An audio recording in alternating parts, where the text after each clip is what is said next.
ਵਿਅਕਤੀਆਂ ਨਾਲ ਪਰਿਵਾਰ ਬਣਦਾ ਹੈ, ਪਰਿਵਾਰ ਨਾਲ ਸਮਾਜ ਅਤੇ ਸਮਾਜ ਤੋਂ ਬਣਦਾ ਹੈ ਦੇਸ਼। ਅਤੇ ਇਹਨਾਂ ਦੇ ਨਿਰਮਾਣ ਵਿੱਚ ਹਰੇਕ ਦਾ ਯੋਗਦਾਨ ਬਹੁਤ ਮਹੱਤਵਪੂਰਨ ਹੈ। ਫਿਰ ਚਾਹੇ ਅਸੀਂ ਗੱਲ ਸ਼ਹਿਰਾਂ ਦੀ ਕਰੀਏ ਜਾਂ ਫਿਰ ਪਿੰਡਾਂ ਦੀ। ਨਮਸਕਾਰ, ਪਦਮ ਪੁਰਸਕਾਰ ਪ੍ਰਾਪਤ ਸ਼ਖਸੀਅਤਾਂ ਦੀ ਇਸ ਖਾਸ ਲੜੀ ਵਿੱਚ ਤੁਹਾਡਾ ਸਾਰਿਆਂ ਦਾ ਸਵਾਗਤ ਹੈ। ਤੁਹਾਡੇ ਨਾਲ ਮੈਂ ਹਾਂ ਮਮਤਾ ਚੋਪੜਾ। ਮੇਰੇ ਪਿੱਛੇ ਤੁਸੀਂ ਜੋ ਦੇਖ ਰਹੇ ਹੋ ਇਹ ਚਬੂਤਰਾ ਹੈ ਅਤੇ ਜਦੋਂ ਤੁਸੀਂ ਪਿੰਡੂ ਮਾਹੌਲ 'ਚ ਜਾਂਦੇ ਹੋ ਤਾਂ ਤੁਸੀਂ ਦੇਖਦੇ ਹੋ ਇਸ ਤਰ੍ਹਾਂ ਦੇ ਚਬੂਤਰੇ। ਤਾਂ ਕਹਿ ਸਕਦੇ ਹਾਂ ਕਿ ਪਿੰਡੂ ਸੱਭਿਆਚਾਰ ਦੇ ਕੇਂਦਰ ਹੁੰਦੇ ਨੇ ਇਹ ਚਬੂਤਰੇ, ਜਿਸ ਨਾਲ ਪਿੰਡੂ ਸੱਭਿਆਚਾਰ ਪੋਸ਼ਿਤ ਹੁੰਦਾ ਹੈ ਅਤੇ ਵੱਧਦਾ ਫੁੱਲਦਾ ਹੈ। ਲੋਕ ਇਕੱਠੇ ਹੁੰਦੇ ਨੇ, ਵਿਚਾਰਾਂ ਦਾ ਆਦਾਨ ਪ੍ਰਦਾਨ ਹੁੰਦਾ ਹੈ, ਨਾਲ ਦੇ ਨਾਲ ਲੋਕ ਕਲਾਵਾਂ ਨੂੰ ਵੀ ਇੱਥੇ ਹੱਲਾਸ਼ੇਰੀ ਮਿਲਦੀ ਹੈ। ਅੱਜ ਦੀ ਇਸ ਕੜੀ 'ਚ ਇਸ ਤਰ੍ਹਾਂ ਦੀਆਂ ਹੀ ਲੋਕ ਕਲਾਵਾਂ ਨੂੰ ਸਮਰਪਿਤ ਸ਼ਖਸੀਅਤਾਂ ਦੀ ਕਰਾਂਗੇ ਅਸੀਂ ਗੱਲ। ਆਓ ਕਰਦੇ ਹਾਂ ਸਿਲਸਿਲੇ ਦੀ ਸ਼ੁਰੂਆਤ।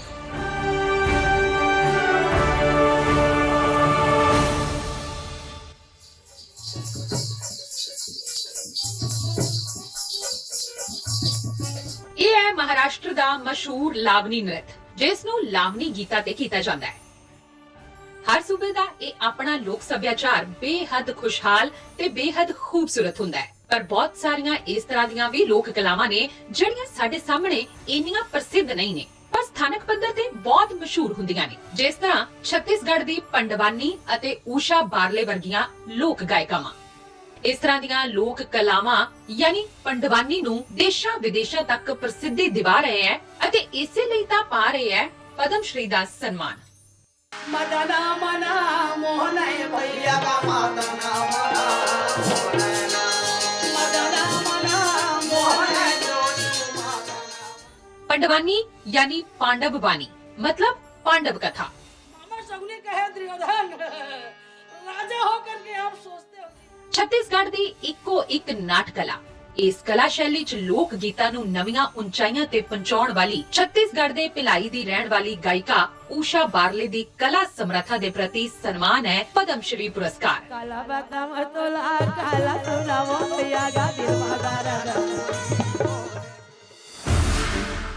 ਸਿਰਫ 7 ਸਾਲ ਦੀ ਉਮਰ ਤੋਂ ਹੀ ਪੰਡਵਾਨੀ ਦੀਆਂ ਕਥਾਵਾਂ ਦੇ ਵਿੱਚ ਆਪਣਾ ਬਚਪਨ ਜਿਉਣ ਵਾਲੀ ਊਸ਼ਾ ਬਾਰਲੇ ਲਗਭਗ 45 ਸਾਲਾਂ ਤੋਂ ਪੰਡਵਾਨੀ ਗਾਇਨ 'ਚ ਲੱਗੀ ਹੋਈ ਹੈ।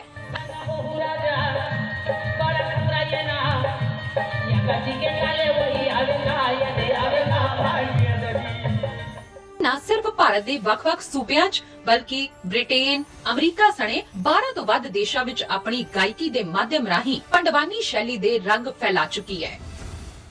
महाभारत की जो कहानी पात्र है, छोटे छोटे तो कहानी को हम लोग अपने सुर संगीत में पिरो के स्वर से गा रहे हैं, तो पांडव की कथा है करके उसको पंडवानी कह दिए। ਸੰਘਰਸ਼ ਅਤੇ ਗਰੀਬੀ ਨੂੰ ਝੇਲਦਿਆਂ ਹੋਇਆਂ ਵੀ ਊਸ਼ਾ ਬਾਰਲੇ ਨੇ ਕਲਾ ਦਾ ਸਾਥ ਨਹੀਂ ਛੱਡਿਆ। ਪਿਤਾ ਉਹਨਾਂ ਨੂੰ ਕਲਾਕਾਰ ਨਹੀਂ ਬਣਾਉਣਾ ਚਾਹੁੰਦੇ ਸਨ, ਉਹਨਾਂ ਨੂੰ ਰੋਕਣ ਲਈ ਖੂਹ ਵਿੱਚ ਵੀ ਸੁੱਟ ਦਿੱਤਾ, ਪਰ ਉਹਨਾਂ ਨੇ ਹਾਰ ਨਹੀਂ ਮੰਨੀ। 8 ਸਾਲਾਂ ਦੀ ਉਮਰ ਤੋਂ ਹੀ ਵੱਡੇ ਮੰਚ ਤੇ ਪ੍ਰੋਗਰਾਮ ਪੇਸ਼ ਕਰਨ ਲੱਗੀ। ਪੰਡਵਾਨੀ ਤੋਂ ਇਲਾਵਾ ਅਨੇਕਾਂ ਲੋਕ ਕਲਾਵਾਂ ਵਿੱਚ ਮਹਾਰਤ ਹਾਸਲ, ਗਿਰੋਧਪੁਰੀ ਧਾਮ ਵਿੱਚ 6 ਵਾਰ ਸੋਨ ਤਮਗਿਆਂ ਨਾਲ ਸਨਮਾਨਿਤ ਹੋਏ। ਮਿੰਨੀ ਮਾਤਾ ਸਨਮਾਨ, ਮੀਆਂ ਸਨਮਾਨ, ਚੱਕਰਧਰ ਸਨਮਾਨ, ਮਾਲਵਾ ਸਨਮਾਨ ਸਣੇ करीब 2000 तो ਵੱਧ सम्मान हासिल कर चुके ने। मोर पिताजी कलाकारी से नाचत रही से, तो मोर पिताजी ला बहुत तकलीफ मिले कलाकारी में, तो मोर बेटी कलाकार बने करके ना मोर पिताजी के मन नहीं रही से, नहीं माने, पिताजी के बात नहीं माने। मोर पिताजी गुस्सा होकर कुआं में डाल दिस।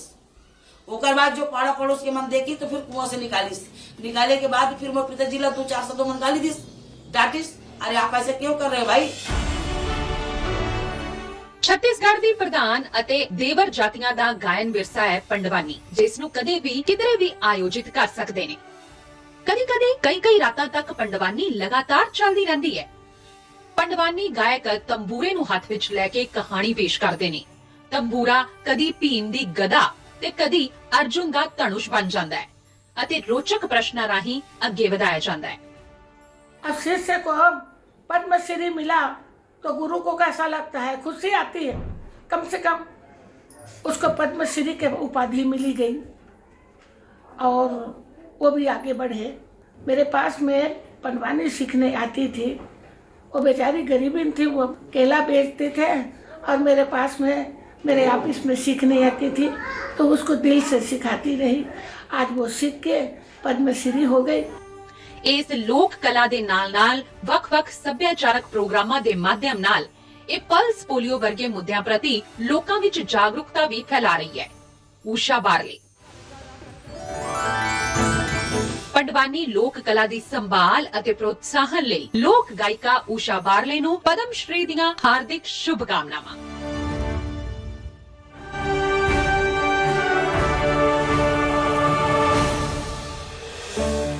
ਇਹ ਖੂਬਸੂਰਤ ਢੋਲ ਵਜਾਉਂਦੇ ਨਾਚ ਕਰਦੀਆਂ ਕਲਾਕ੍ਰਿਤੀਆਂ ਇਹ ਛੱਤੀਸਗੜ੍ਹ ਦਾ ਬਸਤਰ ਆਰਟ ਹੈ।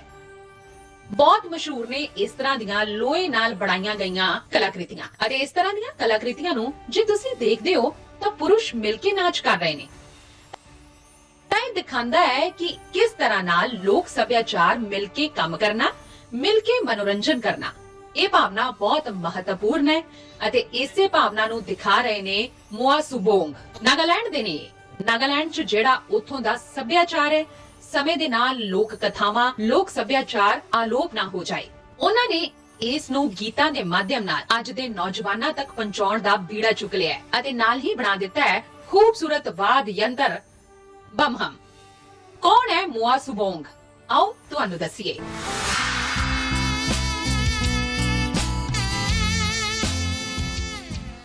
ਆਧੁਨਿਕ ਧੁਨ ਅਤੇ ਲੋਕ ਧੁਨਾਂ ਦਾ ਸੰਗਮ।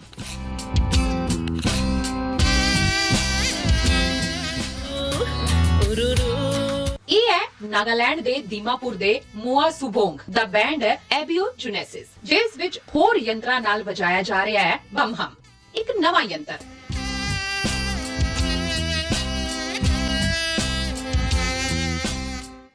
ਜਿਸ ਨੂੰ ਇਜਾਦ ਕੀਤਾ ਹੈ ਮੁਆ ਸੁਬੋਂਗ ਨੇ, ਜਿਸ ਲਈ ਉਹਨਾਂ ਨੂੰ ਰਾਸ਼ਟਰੀ ਪੁਰਸਕਾਰ ਵੀ ਮਿਲ ਚੁੱਕਿਆ ਹੈ।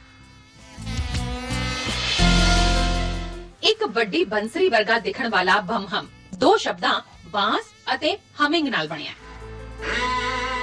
ਜਿਸ ਨੂੰ ਮੁਆ ਸੁਬੋਂਗ ਦੁਨੀਆ ਦਾ ਸਭ ਤੋਂ ਸਰਲ ਯੰਤਰ ਮੰਨਦੇ ਨੇ। ਬਹੁਪੱਖੀ ਪ੍ਰਤਿਭਾ ਦੇ ਧਨੀ ਸੁਬੋਂਗ ਨੇ ਨਾਗਾ ਲੋਕ ਧੁਨ ਅਤੇ ਆਧੁਨਿਕ ਧੁਨ ਦਾ ਇੱਕ ਮਿਲਿਆ ਜੁਲਿਆ ਰੂਪ, ਸੰਗੀਤ ਦੀ ਨਵੀਂ ਸ਼ੈਲੀ ਹੋਵੇ ਅਤੇ ਟਿਕਸਿਕ ਵਾਦ ਯੰਤਰ ਦੀ ਵੀ ਖੋਜ ਕੀਤੀ ਹੈ।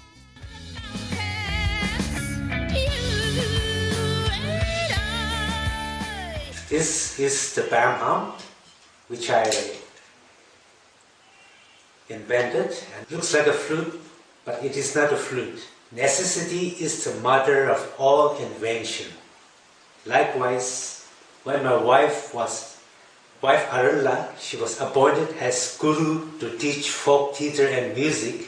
We were looking for various traditional instruments. Most of the musical instruments couldn't play many of the notes that she composed or wanted to play. Let's give it a try on guitar or violin, piano. So that triggered me. I said, I must do something. And through many trials and error, this bamham came about. We started this band in the year 91, and we started as a rock band. Arla and I discussed that our Naga folk songs or music different from other traditional cultures of the world. So we thought we should incorporate our beautiful sounds into our modern rhythms. ਆਪਣੀ ਪਤਨੀ ਅਰੇਲਨਾ ਦੇ ਨਾਲ ਸੁਬੋਂਗ ਨਾਗਾਲੈਂਡ ਦੀ ਅਣਕਹੀ ਕਹਾਣੀਆਂ ਨੂੰ ਮਿੱਠੇ ਗੀਤਾਂ ਨਾਲ ਲੋਕਾਂ ਤੱਕ ਪਹੁੰਚਾਉਂਦੇ ਨੇ। ਉਹ 90 ਦੇ ਦਹਾਕੇ ਵਿੱਚ ਨਸ਼ੀਲੇ ਪਦਾਰਥਾਂ ਤੋਂ ਨੌਜਵਾਨਾਂ ਨੂੰ ਸੰਗੀਤ ਰਾਹੀਂ ਬਚਾਉਣ, HIV ਵਰਗੀ ਸਮਾਜਿਕ ਮੁਹਿੰਮ ਦੇ ਨਾਲ ਵੀ ਜੁੜੇ ਅਤੇ ਆਦੀਵਾਸੀ ਵਿਰਾਸਤ ਅਤੇ ਸੱਭਿਆਚਾਰ ਦੇ ਬਚਾਅ ਲਈ ਵੀ ਕੋਸ਼ਿਸ਼ 'ਚ ਲੱਗੇ ਹੋਏ ਨੇ। Moa Subong is my friend, old friend, and he is a hard-working person. He never give up to create music and playing music with his wife, and his whole family. They are the family band.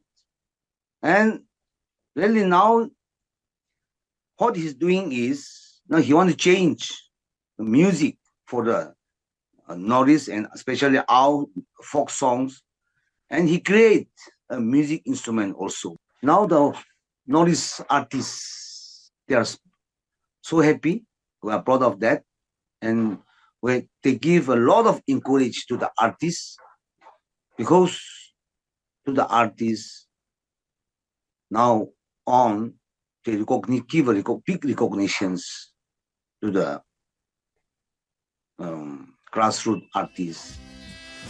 Nagaland ਲੋਕ ਕਥਾਵਾਂ ਦੀ ਭੂਮੀ ਹੈ, ਜਿੱਥੇ ਸੰਗੀਤ ਜੀਵਨ ਦਾ ਇੱਕ ਅਨਿੱਖੜਵਾਂ ਅੰਗ ਹੈ।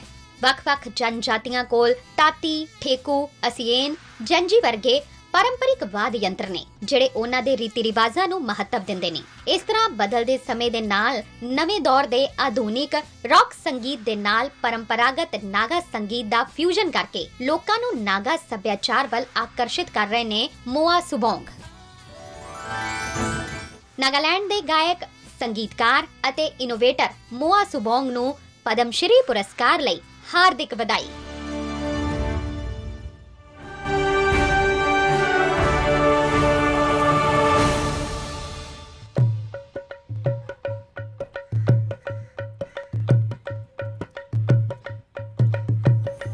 दस साल ਦੀ ਉਮਰ ਤੋਂ ਇਹਨਾਂ ਨੇ ਸਿੱਖਣਾ ਸ਼ੁਰੂ ਕੀਤਾ ਢੋਲਕੀ ਨੂੰ। ਉਸੇ ਤਰੀਕੇ ਨਾਲ ਹਰ ਵਾਦ ਯੰਤਰ ਦੀ ਆਪਣੀ ਖੂਬਸੂਰਤੀ ਹੁੰਦੀ ਹੈ ਅਤੇ ਜਿਹੜੇ ਇਸ ਵਾਦ ਯੰਤਰ ਨਾਲ ਜੁੜ ਜਾਂਦੇ ਨੇ, ਇਸ ਤਰ੍ਹਾਂ ਜੀਵਨ ਭਰ ਉਸ ਦਾ ਅਭਿਆਸ ਜਾਰੀ ਰੱਖਦੇ ਨੇ। ਜਿਸ ਤਰ੍ਹਾਂ ਕਰਨਾਟਕ ਦੇ ਮੁਨੀ ਵੈਂਕਟੱਪਾ, ਜਿਹੜੇ ਟਮਟੇ ਵਜਾਉਂਦੇ ਨੇ, ਅਤੇ ਇਹ ਟਮਟੇ ਵਾਦ ਯੰਤਰ ਜਿਹੜਾ ਉਹਨਾਂ ਨੇ ਬਚਪਨ ਤੋਂ ਵਜਾਉਣਾ ਸ਼ੁਰੂ ਕੀਤਾ, ਤਾਂ ਲਗਭਗ 6 ਦਹਾਕਿਆਂ ਤੋਂ ਇਸ ਨੂੰ ਦੇਸ਼ ਵਿਦੇਸ਼ ਵਿੱਚ ਲੈ ਕੇ ਜਾ ਰਹੇ ਨੇ। ਇਸੇ ਲਈ ਤਾਂ ਹਾਸਲ ਕਰ ਰਹੇ ਨੇ ਪਦਮ ਸ਼੍ਰੀ ਦਾ ਸਨਮਾਨ।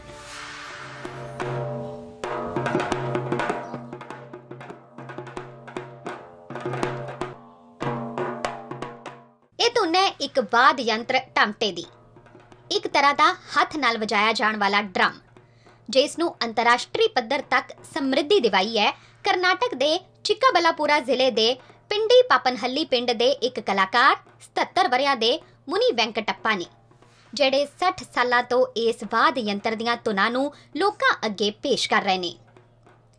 ਆਪ ਸਿਰਫ ਚੌਥੀ ਜਮਾਤ ਤੱਕ ਪੜ੍ਹੇ ਨੇ, ਪਰ ਆਪਣੇ ਪਿਤਾ ਕੋਲੋਂ ਸਿੱਖੀ ਇਸ ਕਲਾ ਨੂੰ ਬੜੀ ਖੂਬੀ ਨਾਲ ਪੇਸ਼ ਕਰਦੇ ਨੇ। ਆਮ ਤੌਰ ਤੇ ਟਮਟੇ ਕਲਾਕਾਰ 5 ਤੋਂ 6 ਤਾਲ ਤੱਕ ਹੀ ਇਸਤੇਮਾਲ ਕਰਦੇ ਨੇ, ਪਰ ਮੁਨੀ ਵੈਂਕਟੱਪਾ 33 ਤੋਂ ਵੱਧ ਤਾਲ ਤੱਕ ਦਾ ਇਸਤੇਮਾਲ ਕਰਦੇ ਨੇ। ਇਸ ਵਿਰਾਸਤੀ ਵਾਦ ਯੰਤਰ 'ਚ ਨਵਾਚਾਰ ਦੇ ਅਨੋਖੇ ਰੰਗ ਪਿਰੋਂਦੇ ਨੇ। ನಮ್ಮ ತಂದೆ, ನಾನು 17 ವಯಸ್ಸಿಗೆ ಅವರು ತೀರ್ಕೊಂಡ್ರು. ನಮ್ಮ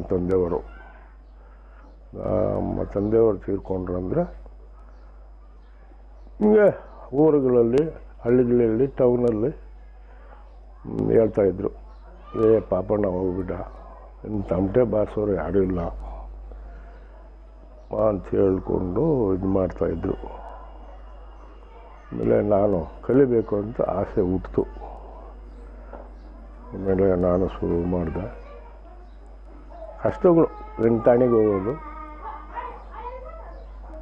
6 ಆಣೆ ಕೊಡೋರು, ಬರ್ತಾ ₹1 ಕೊಟ್ಟರು, ಹಿಂಗೆ ದೇವ್ರ ಉತ್ಸವ, ಪಲ್ಲಕ್ಕಿ ಇಂಥದ್ದು ಹೋಗ್ತಾಯಿದ್ದೆ. ಹಿಂಗೆ ಹೋದ್ಮೇಲೆ ಹಿಂಗೆ ನಮಗೂ ಒಂದು ಕಲೆ ಮೈ ಅಂಟಿತು. ನಾನು ಕಲಾವಿದ ಆದೆ. ರಾಜ್ಯೋತ್ಸವ ಪ್ರಶಸ್ತಿ ಕೊಟ್ಟರು. ಯಾವಾಗ ಅಂದರೆ ಇಸ್ವಿ ಗೊತ್ತಿಲ್ಲ, ರಾಜ್ಯೋತ್ಸವ ಪ್ರಶಸ್ತಿ ಕೊಟ್ಟರು. ಆಮೇಲೆ ಇದು ಕೊಟ್ಟರು ಅಂದರೆ 3 ವರ್ಷಕ್ಕೆ 4 ವರ್ಷಕ್ಕೆ ನಾಡೋಜ ಆಯಿತು.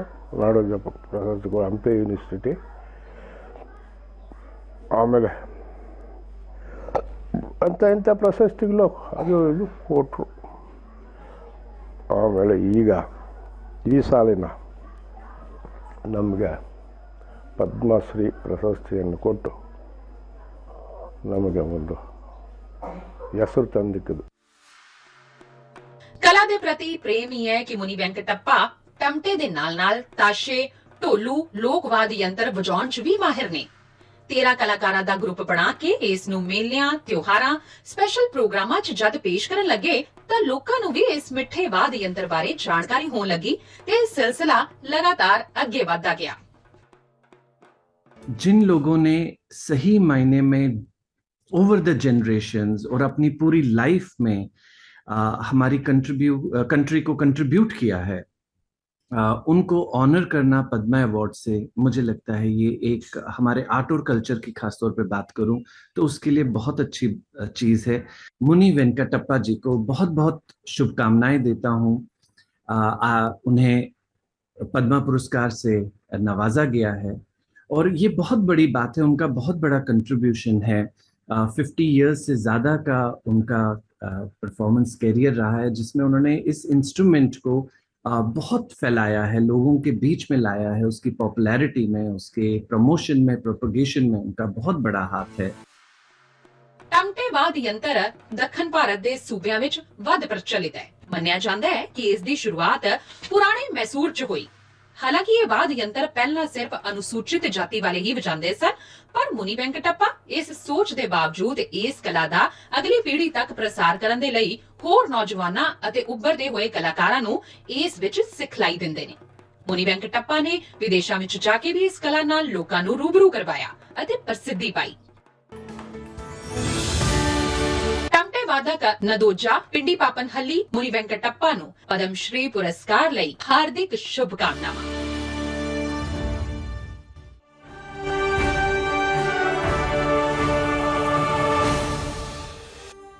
ਇਸ ਤਰ੍ਹਾਂ ਦਾ ਮੰਚ ਕਿਸੇ ਵੀ ਕਲਾਕਾਰ ਲਈ ਇੱਕ ਕਰਮ ਭੂਮੀ ਹੁੰਦਾ ਹੈ ਅਤੇ ਜਿਹੜੀ ਮੇਰੇ ਪਿੱਛੇ ਦੀ ਦਰਸ਼ਕ ਗੈਲਰੀ ਤੁਸੀਂ ਦੇਖ ਰਹੇ ਹੋ, ਜਦ ਇਸ ਦਰਸ਼ਕ ਗੈਲਰੀ 'ਚ ਦਰਸ਼ਕਾਂ ਦੀਆਂ ਤਾੜੀਆਂ ਦੀ ਗੂੰਜ ਸੁਣਾਈ ਦਿੰਦੀ ਹੈ ਤਾਂ ਇਹ ਤਾੜੀਆਂ ਦੀ ਗੂੰਜ ਕਿਸੇ ਵੀ ਕਲਾਕਾਰ ਲਈ ਇੱਕ ਜੀਵਨ ਦੇਣ ਵਰਗੀ ਹੁੰਦੀ ਹੈ, ਕਿਉਂਕਿ ਇਹਨਾਂ ਤਾੜੀਆਂ ਦੀ ਗੂੰਜ ਦੇ ਸਹਾਰੇ ਹੀ ਤਾਂ ਕੋਈ ਕਲਾਕਾਰ ਦਹਾਕਿਆਂ ਤੱਕ ਕਿਸੇ ਇੱਕ ਕਲਾ ਦਾ ਦਾਮਨ ਫੜ ਕੇ ਰੱਖਦਾ ਹੈ। ਇਸ ਤਰ੍ਹਾਂ ਦੇ ਹੀ ਤਾਂ ਨੇ ਡੋਮਾਰ ਸਿੰਘ ਕੁੰਵਰ, ਛੱਤੀਸਗੜ੍ਹ ਦੇ ਨਾਚਾ ਨਾਟ ਕਲਾ ਨੂੰ ਪਿਛਲੇ 47 ਵਰਿਆਂ ਤੋਂ ਜੀਵਿਤ ਰੱਖਿਆ ਹੋਇਆ ਹੈ। ਇਹ ਹੀ ਨਹੀਂ ਬਲਕਿ ਉਹਨਾਂ ਨੇ 47 ਵਰਿਆਂ ਵਿੱਚ 2 ਪਾਤਰ ਇਸ ਤਰ੍ਹਾਂ ਦੇ ਨੇ ਜਿਨ੍ਹਾਂ ਨੂੰ ਜੀਵਿਤ ਕਰਕੇ ਰੱਖਿਆ ਹੋਇਆ ਹੈ ਅਤੇ ਅੱਜ ਉਹ ਵੀ ਇਸ ਕਲਾ ਨੂੰ ਨਾ ਸਿਰਫ ਛੱਤੀਸਗੜ੍ਹ ਬਲਕਿ ਦੇਸ਼ ਦੁਨੀਆ ਦੇ ਅਲੱਗ-ਅਲੱਗ ਹਿੱਸਿਆਂ 'ਚ ਲੈ ਕੇ ਗਏ ਨੇ ਅਤੇ ਅੱਜ ਵੀ ਉਹਨਾਂ ਵਿੱਚ ਇਸ ਰੰਗ ਮੰਚ ਨਾਚਾ ਨਾਟ ਕਲਾ ਦਾ ਜਜ਼ਬਾ ਘੱਟ ਨਹੀਂ ਹੋਇਆ।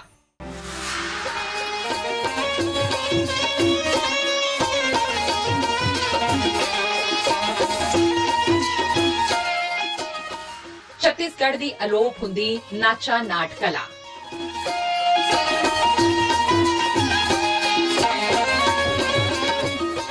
ਇਸ ਨਾਲ ਜੁੜੇ ਦਿੱਗਜ ਕਲਾਕਾਰ ਨੇ ਬਾਲੋਦ ਜ਼ਿਲ੍ਹੇ ਦੇ ਗ੍ਰਾਮ ਲਾਟਾਬੋੜ ਦੇ ਰਹਿਣ ਵਾਲੇ ਡੋਮਾਰ ਸਿੰਘ ਕੁੰਵਰ, ਜਿਹੜੇ 12 ਸਾਲ ਦੀ ਉਮਰ ਤੋਂ ਇਸ ਕਲਾ ਨਾਲ ਜੁੜੇ ਨੇ।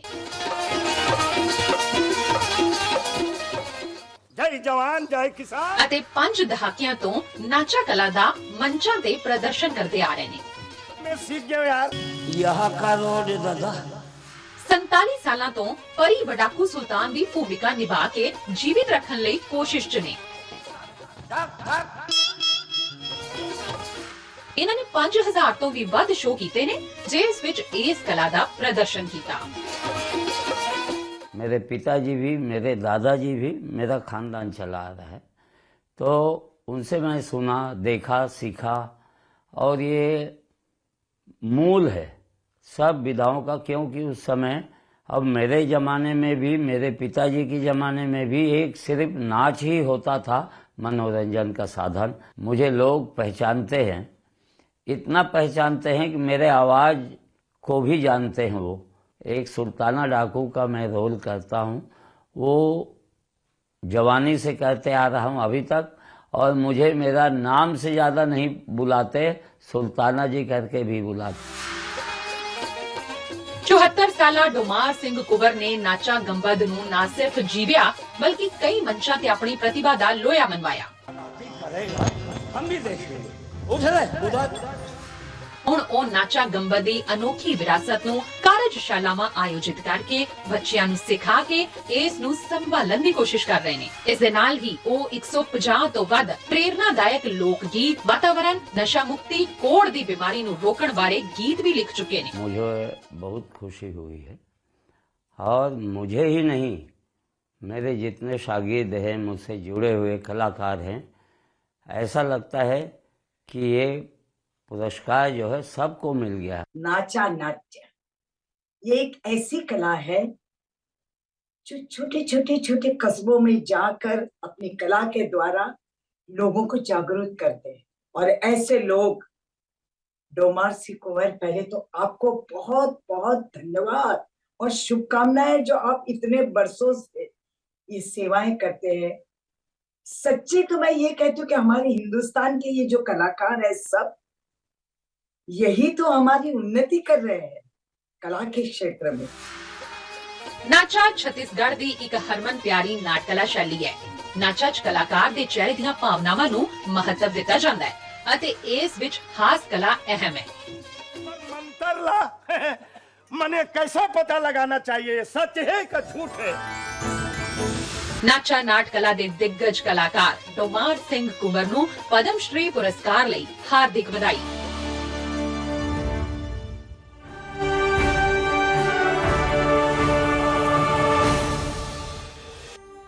ਕਿਸੇ ਵੀ ਕਲਾ ਦੇ ਦੋ ਪਹਿਲੂ ਹੁੰਦੇ ਨੇ, ਇੱਕ ਆਰਥਿਕ ਯਾਨੀ ਪੈਸੇ ਕਮਾਉਣਾ ਤੇ ਦੂਜਾ ਸਮਾਜਿਕ ਯਾਨੀ ਲੋਕ ਜਾਗ੍ਰਿਤੀ ਦਾ ਮਾਧਿਅਮ ਬਣਨਾ। ਅਤੇ ਜਦੋਂ ਇਹ ਦੋਵੇਂ ਪਹਿਲੂ ਇੱਕ ਹੋ ਜਾਂਦੇ ਨੇ ਤਾਂ ਫਿਰ ਕਲਾਕਾਰ ਨੂੰ ਮਿਲਦਾ ਹੈ ਲੋਕਾਂ ਦਾ ਭਰਪੂਰ ਪਿਆਰ ਤੇ ਸਨਮਾਨ। ਮਹਾਰਾਸ਼ਟਰ ਦਾ ਗੜਚਿਰੋਲੀ ਜ਼ਿਲ੍ਹਾ ਬਹੁਤ ਮਸ਼ਹੂਰ ਹੈ ਨਕਸਲਵਾਦ ਦੇ ਕਾਰਨ। ਇੱਥੋਂ ਦੇ ਝਾੜੀ ਪੱਟੀ ਰੰਗਮੰਚ ਦੇ ਕਲਾਕਾਰ ਪਰਸ਼ੂਰਾਮ ਖੁਣੇ ਪਿਛਲੇ ਕਈ ਦਹਾਕਿਆਂ ਤੋਂ ਇਸ ਝਾੜੀ ਪੱਟੀ ਰੰਗਮੰਚ ਨੂੰ ਅਧਿਕਾਰਿਤ ਲੋਕ ਜਾਗ੍ਰਿਤੀ ਦਾ ਮਾਧਿਅਮ ਤਾਂ ਬਣਾ ਹੀ ਰਹੇ ਨੇ, ਪਰ ਨਾਲ ਦੇ ਨਾਲ ਨਕਸਲਵਾਦ ਤੋਂ ਪ੍ਰਭਾਵਿਤ ਜਿਹੜੇ ਨੌਜਵਾਨ ਨੇ ਉਹਨਾਂ ਦੀ ਜ਼ਿੰਦਗੀ ਬਦਲਣ ਲਈ ਵੀ ਇਸੇ ਨੂੰ ਅੱਗੇ ਲਿਆ ਰਹੇ ਨੇ ਅਤੇ ਸਫਲਤਾ ਵੀ ਹਾਸਲ ਕਰ ਰਹੇ ਨੇ। ਇਸੇ ਲਈ ਤਾਂ ਉਹਨਾਂ ਨੂੰ ਕਿਹਾ ਜਾਂਦਾ ਹੈ ਵਿਦਰਭ ਦਾ ਦਾਦਾ ਕੋਂਡਕੇ।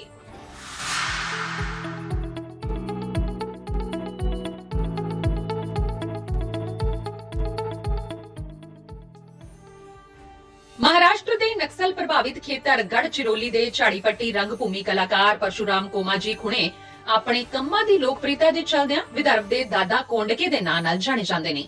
70 ਵਰਿਆਂ ਦੇ ਪਰਸ਼ੂਰਾਮ ਖੁਣੇ ਨੇ ਆਪਣੇ ਜੀਵਨ ਵਿੱਚ 5000 ਤੋਂ ਵੱਧ ਨਾਟਕਾਂ 'ਚ ਹਿੱਸਾ ਲਿਆ, ਜਿਨ੍ਹਾਂ ਵਿੱਚ ਉਹਨਾਂ ਨੇ 800 ਤੋਂ ਵੱਧ ਕਿਰਦਾਰ ਨਿਭਾਏ। ਪਰ ਇਹ ਬਿਹਤਰੀਨ ਕਲਾਕਾਰ ਇਸ ਕਲਾ ਦੇ ਮਾਧਿਅਮ ਰਾਹੀਂ ਸਮਾਜ ਸੁਧਾਰ ਦੇ ਟੀਚੇ ਨੂੰ ਵੀ ਪੂਰਾ ਕਰ ਰਹੇ ਨੇ। ਖੁਣੇ ਝਾੜੀ ਪੱਟੀ ਰੰਗਮੰਚ ਨੂੰ ਮਾਧਿਅਮ ਬਣਾ ਕੇ ਨਕਸਲੀਆਂ ਦੇ ਬਹਿਕਾਵੇ ਵਿੱਚ ਆ ਚੁੱਕੇ ਕਈ ਨੌਜਵਾਨਾਂ ਨੂੰ ਸਹੀ ਰਸਤਾ ਦਿਖਾ ਚੁੱਕੇ ਨੇ। ਉਹ ਨਕਸਲ ਪ੍ਰਭਾਵਿਤ ਖੇਤਰ ਵਿੱਚ ਨੌਜਵਾਨਾਂ ਦੇ ਮੁੜ ਵਸੇਬੇ ਲਈ ਵੀ ਕੰਮ ਕਰਦੇ ਨੇ ਅਤੇ ਸਮਾਜ ਦੇ ਅੰਦਰ ਮੌਜੂਦ ਨਸ਼ਾ ਮੁਕਤੀ, ਅੰਧ ਵਿਸ਼ਵਾਸ ਵਰਗੀਆਂ ਕਈ ਬੁਰਾਈਆਂ ਦੇ ਨਾਲ-ਨਾਲ ਸਵੱਛਤਾ ਵਰਗੇ ਸਮਾਜਿਕ ਵਿਸ਼ਿਆਂ ਤੇ ਵੀ ਲੋਕਾਂ ਨੂੰ ਜਾਗਰੂਕ ਕਰਨ ਲਈ ਇਸ ਰੰਗਮੰਚ ਦਾ ਇਸਤੇਮਾਲ ਕਰਦੇ ਨੇ। झाड़ी पट्टी रंगभूमि का मतलब ये है कि ये जो एरिया है ये पूरा जंगल से प्रभावित है, जहाँ से जिसे मराठी में झाड़ बोलते हैं, और छोटे झाड़ बड़े झाड़, और पूरा हरा भरा ये परिसर है। 3-4 जिले में गढ़चिरौली, भंडारा, चंद्रपुर, तो इसमें पूरे हर गांव में 2-2 किलोमीटर देहात बसे हैं और हर गांव में नाटक होते हैं। मेरे खानदान में मेरे पंजोबा आजोबा थे, वो नाटक खेलते थे। मेरे पिताजी कोमाजी पटेल खुनी वो भी नाटक करते थे, मेरे भाई जीवन पटेल वो भी नाटक खेलते। मैं छोटा था उस वक्त। उसके बाद में जो अपने प्राइमरी पढ़ाई के लिए जब मैं अपने मामू के यहाँ गया बालाजी पटेल पुरकर, वहाँ भी पूरा नाट्यमय क्षेत्र है उनके घर में, तो उसमें मैं बाल कलाकार करके वहाँ से जुड़ा था। और बाद में जब मैं कॉलेज में गया तो वहाँ भी मेरे को डॉक्टर रामचंद्र ढोबड़े मिले, मधु जोशी मिले, सुमन कुमार गडेकर मिले, वहाँ भी मैंने नाटक किया। और वहाँ से मेरा ये जो पूरा नाट्य जो प्रवास है वहाँ से मेरा अभी तक चालू है। तो उसमें जो जन जागृति इस माध्यम से बहुत नाटक ऐसा है कि जिससे आत्महत्या करना भी कितना पाप है, नहीं करना चाहिए। तो ये जो प्रभाव माध्यम से हमने बहुत नाटक किए, जिसका प्रभाव किसान पर हुआ, मजदूर पर हुआ, मजदूर पर हुआ, और इसे एक समाज जागृति की एक अलग पहचान आ गई। ਪਰਸ਼ੂਰਾਮ ਖੁਣੇ ਨੇ ਗੁਰਨੋਲੀ ਗ੍ਰਾਮ ਪੰਚਾਇਤ ਦੇ ਸਰਪੰਚ ਦੇ ਰੂਪ ਵਿੱਚ ਅੰਧ ਵਿਸ਼ਵਾਸ ਦੇ ਖਿਲਾਫ ਮੁਹਿੰਮ ਚਲਾਈ। ਇੱਕ ਸਰਪੰਚ ਦੇ ਰੂਪ ਵਿੱਚ ਉਹਨਾਂ ਨੇ ਵਿਕਾਸ ਦੀਆਂ ਕਈ ਨਵੀਆਂ ਪਹਿਲਾਂ ਕੀਤੀਆਂ ਅਤੇ ਮਹਾਰਾਸ਼ਟਰ ਸਰਕਾਰ ਵੱਲੋਂ ਖੇਤੀਬਾੜੀ ਵਿੱਚ ਉਹਨਾਂ ਦੇ ਯੋਗਦਾਨ ਲਈ ਉਹਨਾਂ ਨੂੰ ਸ਼ੇਤਨਿਸ਼ਠ ਸ਼ੇਤਕਾਰੀ ਪੁਰਸਕਾਰ ਨਾਲ ਵੀ ਸਨਮਾਨਿਤ ਕੀਤਾ ਗਿਆ। परशुराम कोमाजी खुने झाड़ी पट्टी ये महाराष्ट्र की एक कला है। उस कला के द्वारा उन्होंने बरसों से क्षेत्र की और खुद थिएटर करके सेवा की है। मैं चाहती हूं कि हमारा हिंदुस्तान ऐसी कलाओं से जागृत हो। ये तो कला ऐसी है कि ज्ञान के साथ उनको अवेयरनेस भी आती है, जैसे साफ सफाई, उसमें वो कुछ भी भवई जैसा फॉर्म होता है वैसा ये फॉर्म लाते हैं। ਝਾੜੀ ਪੱਟੀ ਇੱਕ ਲੋਕ ਨਾਟਕ ਸ਼ੈਲੀ ਹੈ ਜਿਹੜੀ ਵਿਦਰਭ ਰਾਜ ਦੇ ਪੂਰਬੀ ਹਿੱਸੇ ਦੇ ਜ਼ਿਲ੍ਹਿਆਂ ਚੰਦਰਪੁਰ, ਗੜਚਿਰੌਲੀ, ਗੋਦੀਆ ਅਤੇ ਭੰਡਾਰਾ 'ਚ ਕੀਤਾ ਜਾਂਦਾ ਹੈ। ਝੋਨੇ ਦੀ ਫਸਲ ਜਦੋਂ ਕੱਟੀ ਜਾਂਦੀ ਹੈ ਉਸ ਸਮੇਂ ਇਹਨਾਂ ਨਾਟਕਾਂ ਦਾ ਮੰਚਨ ਕੀਤਾ ਜਾਂਦਾ ਹੈ। ਝਾੜੀ ਪੱਟੀ ਰੰਗ ਭੂਮੀ ਕਲਾਕਾਰ ਪਰਸ਼ੁਰਾਮ ਕੋਮਾਜੀ ਖੁਣੇ ਨੂੰ ਪਦਮ ਸ਼੍ਰੀ ਪੁਰਸਕਾਰ ਲਈ ਹਾਰਦਿਕ ਵਧਾਈ।